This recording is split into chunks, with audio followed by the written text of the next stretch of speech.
আপনারা জানেন যে আমাদের ট্রান্সফ্রন্টেড সিনারিও হওয়ার জন্যে আমাদের মরহুম খালেদা জিয়া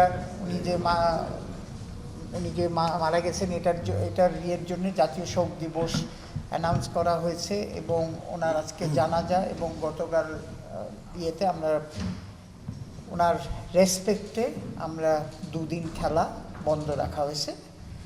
এখন জিনিসটা আপনারা জানেন যে আমাদের প্রথম সমস্যা ছিল যে আমাদের ফাইনাল 23 তারিখেই করতে হচ্ছে।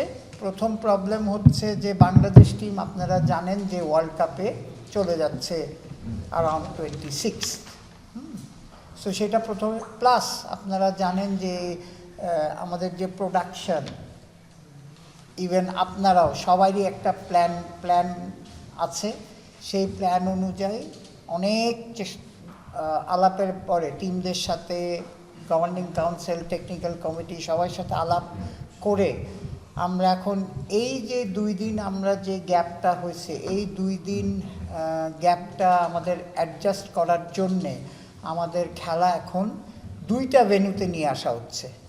এইটা ছাড়া আমরা অনেক চেষ্টা করেছি, এটা ছাড়া আপনার এটাকে অ্যাডজাস্ট করা যাচ্ছে না।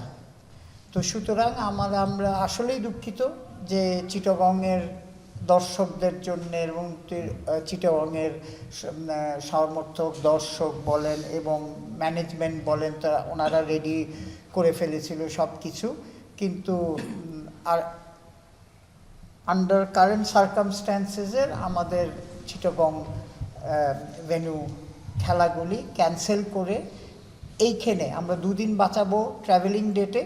হ্যাঁ, যেটা ধরেন এখান থেকে অল ইকুইপমেন্ট চিটাগং যাওয়ার কথা ছিল, আবার ওইখান থেকে 2 দিন আপনারা আগের পিকচারটায় দেখবেন। সো ওইটাকে অ্যাডজাস্ট করে আমরা চিটাগংয়ের খেলাগুলি এখানে নিয়ে আসছি, সিলেটে নিয়ে আসছি। সিলেটে এখন 12 তারিখ পর্যন্ত খেলা হবে। আমরা 13 তারিখ টিমগুলি চলে যাবে ঢাকায়। বাকি অন্য কিছু আমরা টাচ না করে কিছু খেলা সকাল বিকাল করতে হয়েছে। তাছাড়া আমরা এই চেঞ্জেসটা এনে এখন ডিক্লারেশন দেওয়া হলো যে আপনার 12 তারিখ পর্যন্ত সিলেটেই কন্টিনিউ হবে। চিটাগং ভেন্যু আমরা ক্যান্সেল করছি। 3টা ভেন্যুর থেকে আমরা এখন 2টা ভেন্যুতে নিয়ে যাচ্ছি। নিয়ে আমরা 23 তারিখে ফাইনাল প্ল্যান মানে ফুলফিল করে সব কিছু ঠিক থাকে, ইনশাল্লাহ ফাইনাল 23 তারিখ হবে।